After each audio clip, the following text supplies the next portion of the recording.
আসসালামু আলাইকুম। তো আপনাদেরকে স্বাগতম আমার নতুন ব্লগ ভিডিওতে। আজকে আমি দেখাবো আপনাদের আমাদের বাসার পিছনে যে ওয়েদারটি, এটা হলো আমাদের বাসা। আর আমাদের বাসার পিছনে যে ওয়েদারগুলি, সেগুলো আপনাদের কাছে আজকে এক্সপ্লেন করতে চলেছি।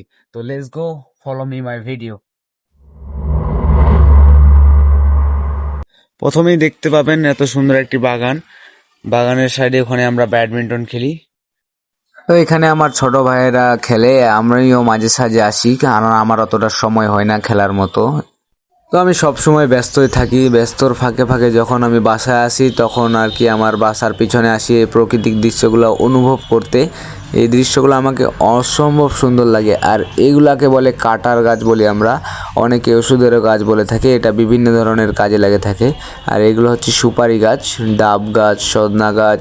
আমাদের গ্রামে বিভিন্ন রকমের গাছ রয়েছে, যেগুলো আমরা প্রতিনিয়ত সিজনাল হিসাবে খেয়ে থাকি। এবং এই যে আমাদের ডাব গাছ, এখানে আমরা প্রতিনিয়ত ডাব খেয়ে থাকি।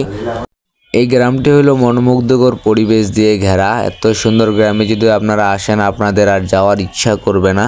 সেই জন্য তো আমি মাঝে সাঝে আমার বাসার পিছনে এরকম ঘুরতে আসি।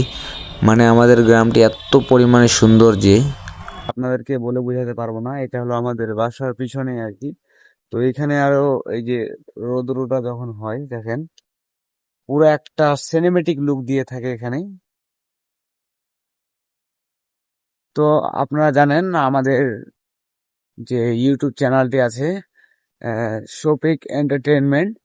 তো সেখানে আপনারা যে অবশ্যই সাবস্ক্রাইব করে দিবেন, এবং যারা ফেসবুক থেকে দেখছেন ফেসবুক আইডিটি ফলো করে দিবেন, এবং টিকটক থেকে দেখলে টিকটকটি ফলো করে দিবেন।